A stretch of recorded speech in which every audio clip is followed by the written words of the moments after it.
Hello friends, this is the fifth part and the last part of the video series showing overall adrenal gland microscopic architecture. You can see adrenal artery and capsule. The adrenal glands have one of the greatest blood vessels. Three arteries usually supply each adrenal gland, namely the superior suprarenal artery, a branch of the inferior phrenic artery, the middle suprarenal artery, a direct branch of the abdominal aorta, the inferior suprarenal artery, a branch of the renal artery. Venous blood is drained from the glands by the suprarenal veins.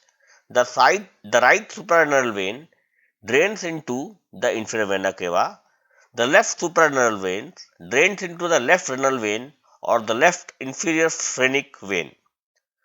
So I hope you get an easy access and better understanding through all the 5 parts of the video series about the structure, functions and regulation of adrenal gland.